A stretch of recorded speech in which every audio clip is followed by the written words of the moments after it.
The Rise Today Inspirational podcast is brought to you by two relentless health warriors, Dr. Erica Harris, an empowered mindset health expert who is the passionate founder of RiseToday.com, and Megan Hubner, an entrepreneurial marketing strategist and founder of meganhubner.com.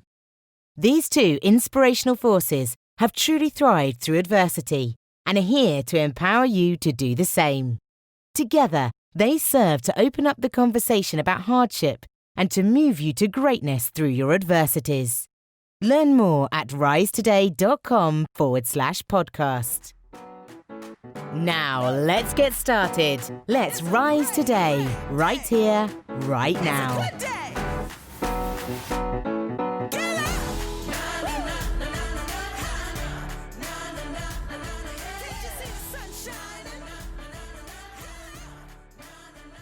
Hello, hello, hello. Welcome back, Risers and Thrivers. We are so happy to have you here with us at the Rise Today Inspirational podcast, where we serve to open up the conversation about hardship and power you through with tools to stay the course and even thrive through adversity. We are so happy to have you here with us, and we hope you found true inspiration from our last show, where we featured Beth Nagel, who opened up the conversation about infertility and struggles that she's faced with the adoption process. And we hope you found inspiration there.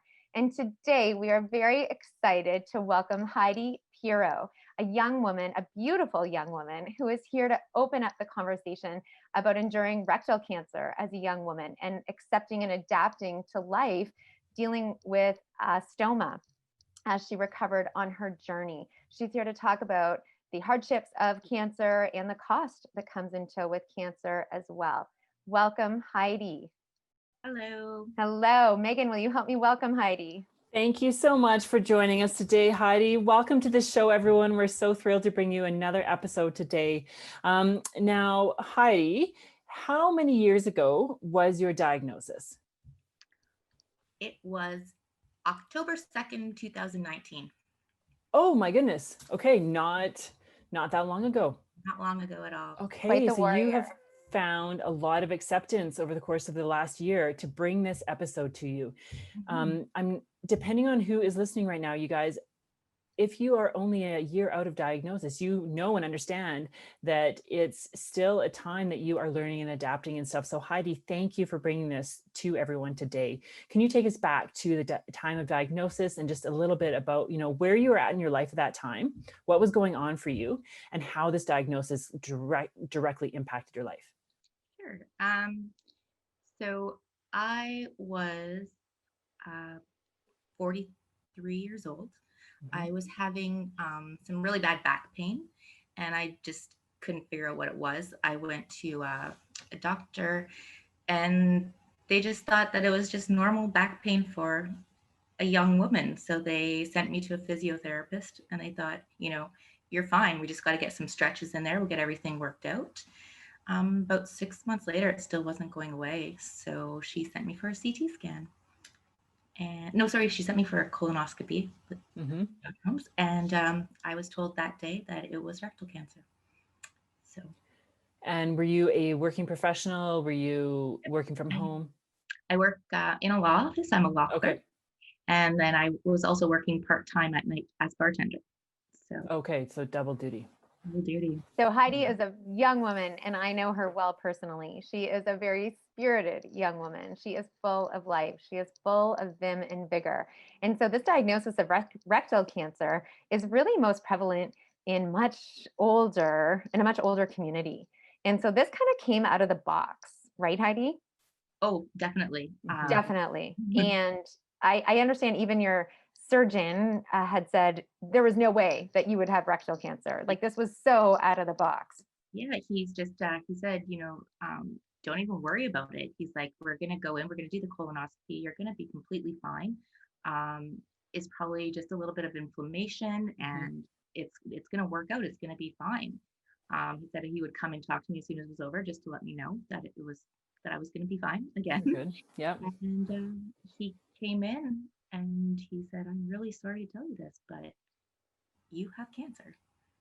So And just a bombshell, right? Because you go for months before thinking you have back pain, yeah, you go for this random colonoscopy, and then all of a sudden the carpet is pulled out from under you. How do you feel in that moment, Heidi? uh, devastated. I Yeah. Devastated. I was in tears. I didn't know. Basically, I didn't know what my life was going to be like anymore because Mhm. I mean, rectal cancer isn't something that a woman my age should even be thinking about, right? So why Yeah. would I know anything about what this journey was going to entail? Because I had no idea. Um, and the other part about it was um, they didn't even know, right? So I had to go Mhm. from that day to get another CT scan and MRI, figure out where exactly it was, what was going to be happening. That took another 2 months. So in that Oh, time, wow. I was still sitting here trying to figure out where am I, and at the same time try to say that it's going to be okay because right? If it wasn't gonna, if it was worse, they would have moved it up a lot faster, I would have thought. So everything was gonna be okay. But then you get the note, this is what it is. Then you're going to have to do chemo radiation for, I don't know, it was 6 weeks, I believe. And then you're gonna have surgery and you're gonna have to have an ostomy. And we don't know how long you're gonna have that, if it's gonna be permanent or it's gonna be. So it was just kind of all this Overwhelming. information flooding into me Mhm. and not knowing what to do with it, you know? Overwhelming, like life interrupted. Like Mm. you're overwhelmed, you're devastated, you're tearful, anxious. How did you find you took your first few steps after that? After finding out. Yeah, like how did you deal with those emotions and how did you then switch to action mode? I don't I have an amazing husband who Uh, basically was like, we're going to get through this. It is not the end of the world. We were, we actually because we didn't know what was going to happen, we were trying to actually plan a vacation because we weren't sure if we were going to be able to do anything for a while. So he was like, okay, where do you want to go? What's your bucket list? And I was like, I don't know. I want to go back to work. I want to I want well, to go on with my life and just kind of get it figured out.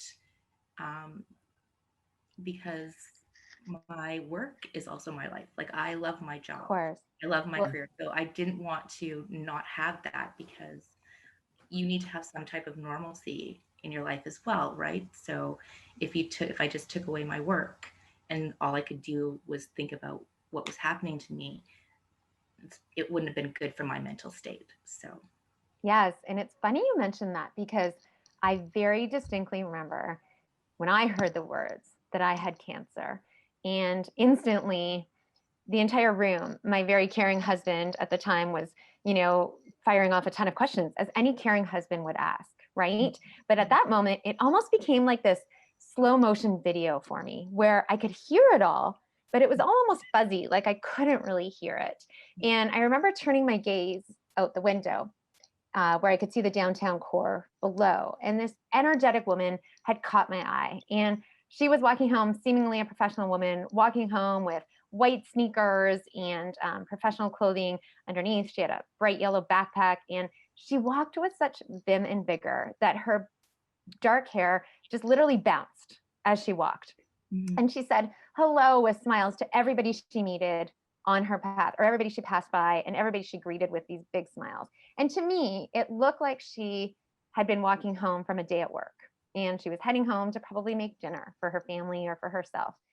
And in that very moment, I'll never forget desperately wanting to walk with that same vim and vigor, just wanting to be her at that moment, going home to make a meal for my family without a care in the world otherwise. And so it's not necessarily these vacations that we yearn to take in those moments. It's No. these very simple, everyday moments that we take for granted. And I often say I was overwhelmed with support in my hospital room where people would come to visit. Mhm. But everybody leaves, right? And in my mind, I was like, they get to go back to work, Mhm. right? They get to go back and have a family picnic with their family on the beach, or they get to do all these things. But for me, that aspect that they were getting to do with all these very normal, simple activities of everyday living, getting to go to work, getting to be mommy to their children, getting to make a family meal. And it was all just in the blink of an eye at my diagnosis, how clear that all was. So you went into surgery first or chemo radiation? I did radiation and chemo. So I did, I believe it was 28 radiation treatments, 5 days a week. And then I did the chemo pills at home. Okay. After that was done, I had to wait a little bit. I think it was about 3 weeks after, just to make sure everything was kind of still going okay. And then my surgeon here actually recommended me to a surgeon in Sudbury who did the surgery. And she, because that's what she did, she just basically was a rectal cancer a surgeon. And she, because he thought if anybody can save you at this young age, it's going to be her. So I went to her and she did another colonoscopy. And she actually told me that day that I had an 80% chance of having a permanent stoma and a 20% chance of it being temporary, which was really hard for me that day because I just 2 weeks earlier went to my radiation oncologist who had told me that the surgeon was going to be so happy. The tumor had shrunk so much. Everything was going to work out perfectly. And I was like, so I was on this great big high going to Sudbury that this is over. It's done. I'm going to have a temporary ileostomy for maybe 6 weeks, and then they're going to take it out and I'm going to be back to normal.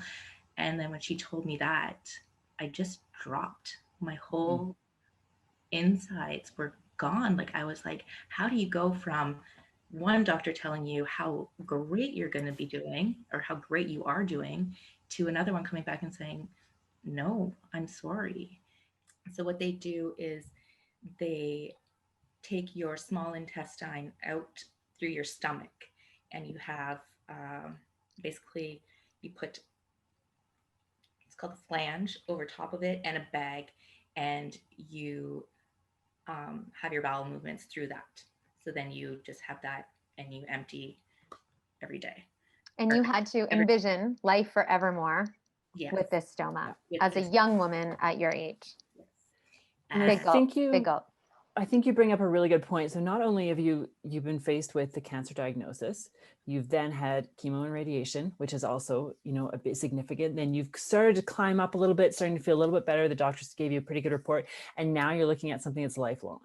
And so it's not just the cancer diagnosis, it's this thing that is now potentially going to affect every day in, that you're looking at every single day and stuff. And so I can imagine as a young woman, that in itself is a lot to understand. Yeah, it was, and because there's not a lot out there about like ostomies or stomas or any type of thing that there's like almost like a stigma attached to it where people don't want to talk about it. So it's like this hidden thing. And so to try to find anybody that would have one that could talk to you about this is very hard. Yes. In person anyway. Like, I mean, I was lucky I found them a lot of groups on Facebook and stuff like that. Tell us about those groups, Heidi, so that our listeners can also tune into those if this resonates with their stories. So I am on 3 different groups, but there are tons out there. The one that I love the most, and I still am in the group, I didn't even leave it after I had my reversal, it's a ladies only ileostomy group. And they're from everywhere, from the UK, from Ireland, the US, Canada. They're just everywhere. And people get ostomies for different reasons. Rectal cancer is mine, UC, what's called diverculosis, like any problems, right? Anything with your insides that just aren't working anymore. But they are so supportive and so loving. You could go on there and ask them any question you want, and somebody will answer it. Usually you get about 100 answers to your question. That's awesome. That's a phenomenal. So fantastic. And it could be even the silliest little thing, like, I ate a grape today and I don't feel good. What should I do?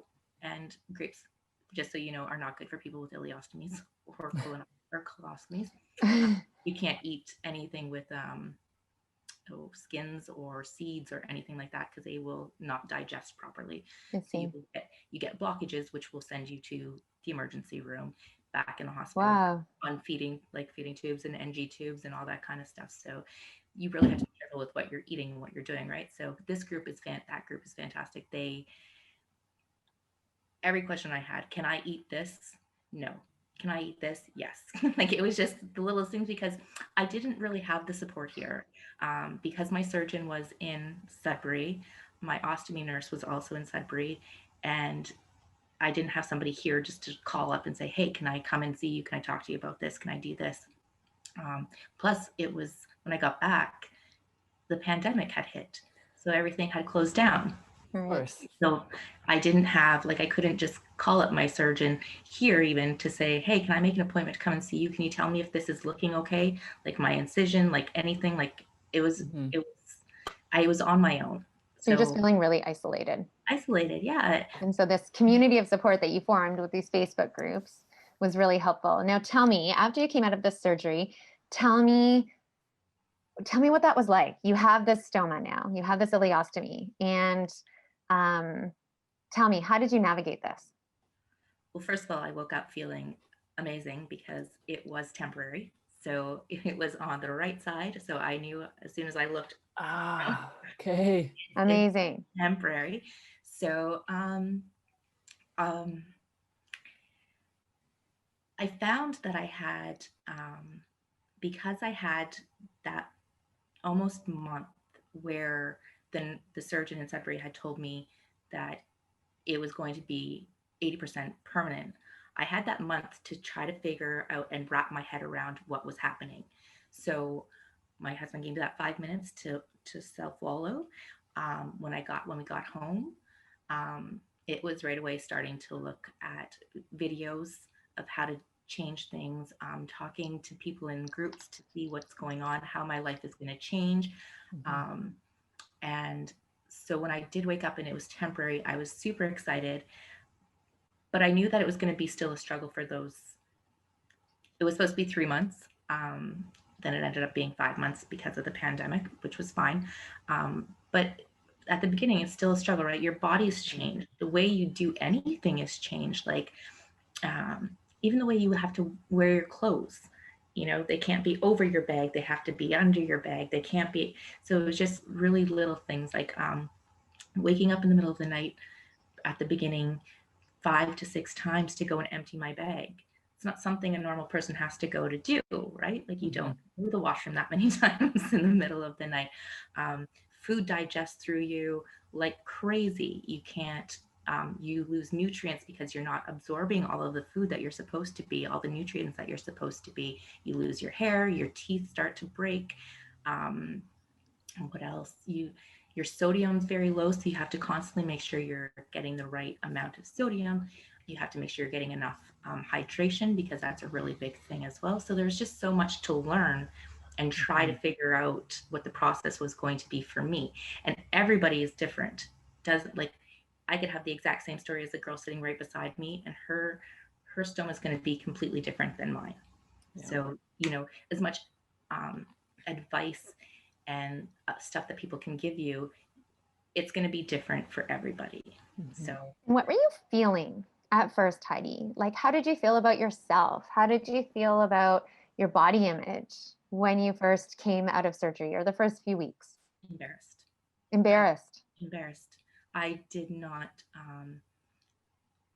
want to leave the house. I was worried that people were going to see that through my clothes, that I was going to have leaks, that I was going to, my bag was going to fall off. I have such I don't know if it's super active, but I like to go to the gym. I like to go golfing in the summer. I like to do that kind of stuff. And I was so nervous about all that stuff, because what if something happens? What if there isn't a bathroom around where I can, if I do get a leak and I need to change my whole system, where am I going to go and do that? So it was really, really scary at first to just try to figure out where I was going to be, to make sure there was a bathroom all the time, like even a car ride. because you never knew what was going to happen. It could be 5 minutes, it could be a half an hour, but if you always need to know where that bathroom is going to be, or making sure you have your extra supplies, your change of clothes with you everywhere you go. It's scary, and it's I don't know, because there is that stigma attached to it. It's, people, I don't want people to know that it was there. So I did, like, when I did start going out, I would always have my hand over it, so that, it was my security blanket that, my hand was there. So you couldn't see it, but it just drew more attention to me. So it's interesting that there's a stigma around it, and you're completely right. Like, I understand what you're saying, but it's something that we don't talk about. So it's unusual that there's a stigma around something that we don't talk about. Yeah, go ahead. No, it's just, I think the reason most people don't talk about it is because they're embarrassed of it, right? Of course. So because there's nobody talking about it, people, as soon as you say you have one, they're like, oh, okay. And it's like, no, but I'm okay. But there are, like, this groups that I'm in, there are girls on there, women on there that have had their ostomy for years and still won't look at it. They will not look at their bodies with this on. They get their partners to change it, their families to change it. They still go to the hospital every day or whenever they need it changed to get it done, because they just cannot bear to look at this thing on their body. So let's help inspire those women and men navigating these same concerns, right? Let's help inspire them. Now, when you were sharing your story with me originally, when you had reached out, I was so moved by this process that you took on for yourself in this very proactive role. And I remember you said that you would look at yourself with this stoma every day in the mirror. And you had this process and this sequence of events that would kind of unfold. Can you please tell our listeners all about that and how this started and your supportive husband and every part of that? I loved it. Well, he is very supportive. So, I mean, when we were in the hospital, after I always say we got the surgery because he's a part of it too. So I don't know if that's right, but he had to learn how to change my appliance as well, because they weren't sure at the beginning if I was going to be able to do it. So he had to start looking at it right away as well. And so I had to start looking at it right away as well. And if I was going to deal with this for the rest of my life, I had to be able to look at that every day and just say, it's okay. It's not that big of a deal. I didn't change my appliance every day. So, and I didn't see my stoma every day, but I would lift my shirt just to look at my bag and look in the mirror to say, okay, this is okay. I'm okay. Putting on different clothes to make sure that I felt good enough to go out at the beginning, because we weren't allowed to go out anyway for the first 6 weeks because of the pandemic. But just making myself feel normal again, which even normal I don't even think is the right word, but to feel like I was okay, that my self-esteem came back, that I was going to be okay. I don't know how to explain it, but it's kind of goes along the lines of the positive affirmations or mirror work that you can do to someone, to stand in front of the mirror and proudly say, I am loved, I am me, I am confident, I am beautiful, even though there's all this this work that you're doing internally, right? Right. Yeah. And that was another thing, I had, well, again, my husband, who, would tell me I'm beautiful every day. It didn't matter. I had my family that would say the same thing. My amazing friends, my family that I chose here in Thunder Bay, that, they don't care about that kind of stuff. They care about me and if I'm doing okay. And they would check in and make sure, are you doing okay today? Do you need anything? I went camping this summer with one of my best friends, and I wore a bikini with it on. I was like, not a girl. And I was like, I don't care. But I did ask her first, because I didn't want her to feel uncomfortable with me having it out that way too. And she just said to me, you know what, Heidi, who cares? It's a part of you. And it's what it's going to be from now on until you can have it reversed. And so why should you feel uncomfortable coming to the beach so that I can feel comfortable coming to the beach? And it So shows your strength. And she's right. It tells your story, right? It shows your strength and your character and your resilience. And it shows all that you've gone through. And it really, in terms of this confidence, right? And questioning our image and adapting to this new bag and new stoma. But it brings me back, Megan, to the show we just did where we featured Stephanie Kina, right? And really changing that focus from the image per se and to really honing back in on what our body is still functional and able to do, and still with the And it's gift of amazing. life, right? And still with the gift of life, like even for those that are living with this permanently, as hard as it is, right? It's a price to pay for the gift of life at the same time. And how lucky we are to get to survive, and that we have these tools in place, right? That we can have these surgeries and do so. So finding that So place of lucky. gratitude and those silver linings, right? In adapting and in accepting and seeing our bodies as this point of strength and our characters through resilience, and having that kind of shine as our scar, right? I Different kind of a remember scar, but following my open heart surgery, and people would say, "Oh, don't worry, this scar will fade." And I would say, but I don't need it to fade, because it is a reminder of what I've been through. It's a reminder of the strength that I have. And now as my 4-year-old daughter traces the scar, she asks if she's going to have one that matches one day. And I say, I don't know, she might. But it's, rewriting that image of it's going to be okay. I still have the gift of life and breath. And exactly. yeah. so you've had your reversal now. I have. Okay. And Yeah. how many weeks out are you? I had it August 11th. So Okay. So a couple months. 3 months. That was awful. Oh yeah. It was horrible. Oh, The surgery no. was fine. I mean, I bounced back a lot quicker than I would have with what that I did with the original surgery, because it wasn't as invasive. They just had to reattach the intestine.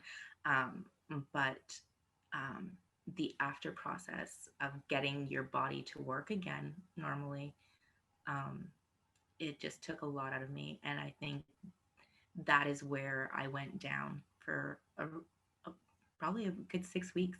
I was very almost in a depression. I was now a 44-year-old woman wearing diapers, and I couldn't handle that part of my life. But if I didn't, I couldn't go anywhere.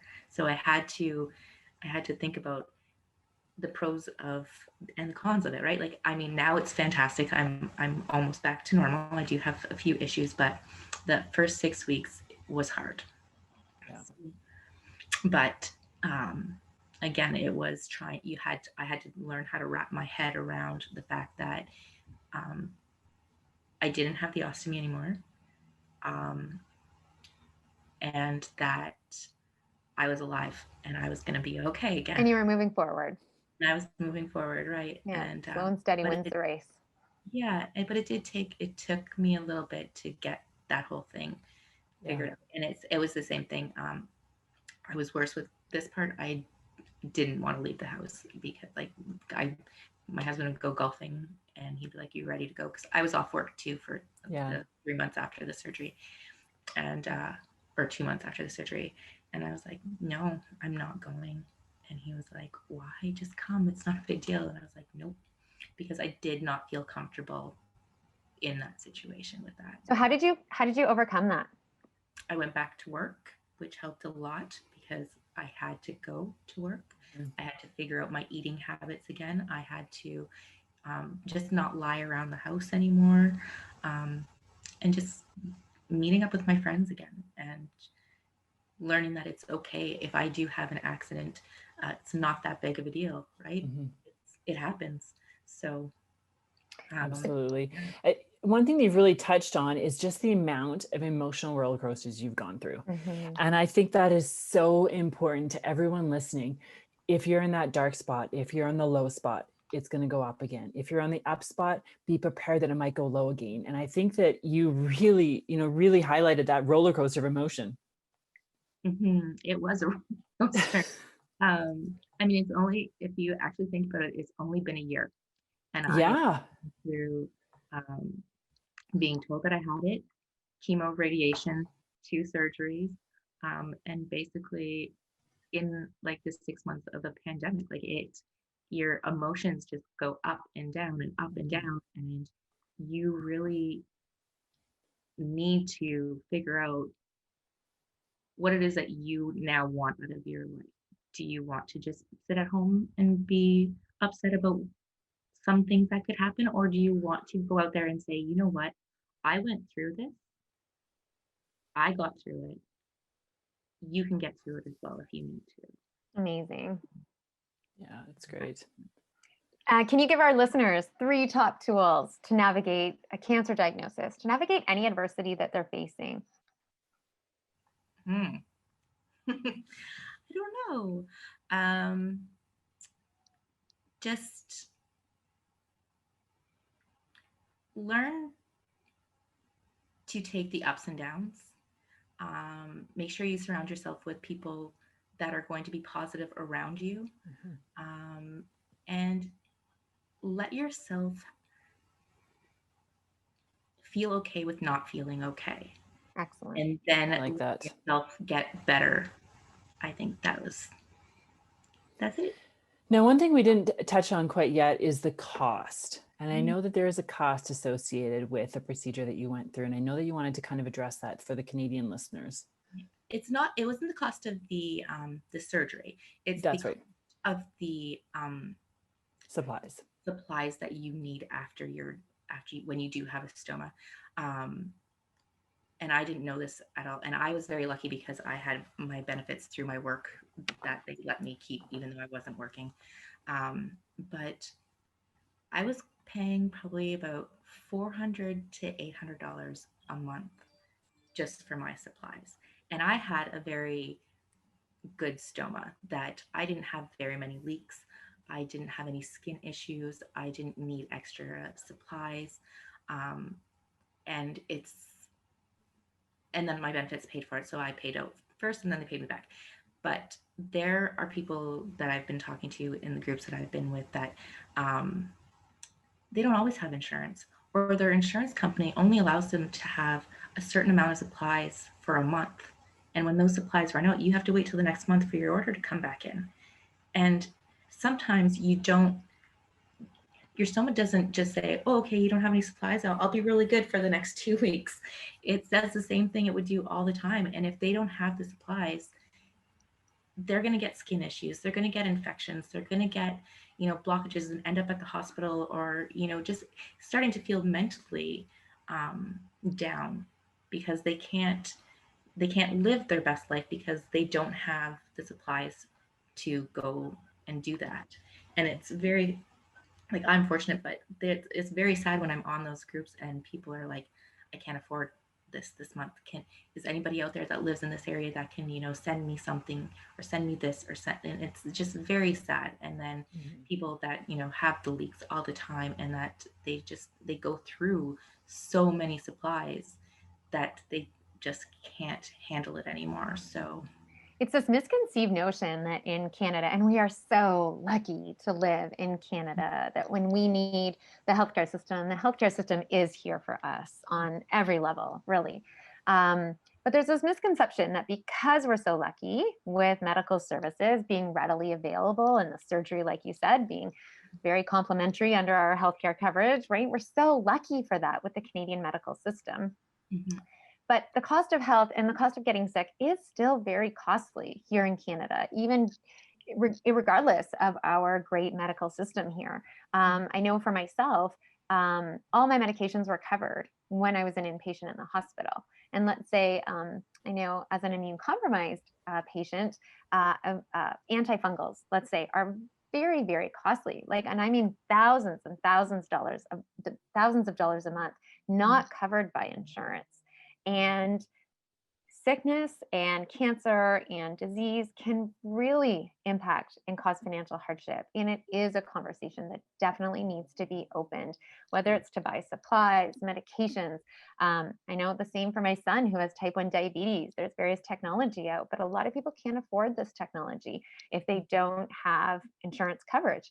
And so this is a topic that needs to be covered so that everyone has a right to get to live their best life today, no matter what they're navigating. I agree. Yeah. Yeah. The other thing that you highlighted, Heidi, that I just wanted to comment on for the listeners as well, is that you highlighted the support that you found within the Facebook community and things. And this is not a plug directly for Facebook, but this is a plug for the ability that social media gives us to connect with others. So if you are listening today and you have not faced what Heidi has gone through, but you have faced another similar situation, try Googling it, try searching Facebook, try going to Instagram and finding support groups for your direct condition or diagnosis or disease that you're struggling with, because that when you find that community will help you because they actually get what you're going through. The women that you're talking to, they know what it feels like to have a stoma, to look in the mirror or to not look in the mirror and make that choice themselves. And so we can sit here and be as compassionate as we possibly can, but it is still different for you when you're going through it to really, truly understand and have that strength. So I encourage you guys to use social media as a positive tool to seek community, to seek support with whatever you are going through. Yeah, Megan, Heidi, you're so right on this too, because I know on my own journey, I was so fortunate to be enveloped with literally forces of love and support from all corners of our great world. I would have 60 visitors come to visit me every day in that hospital.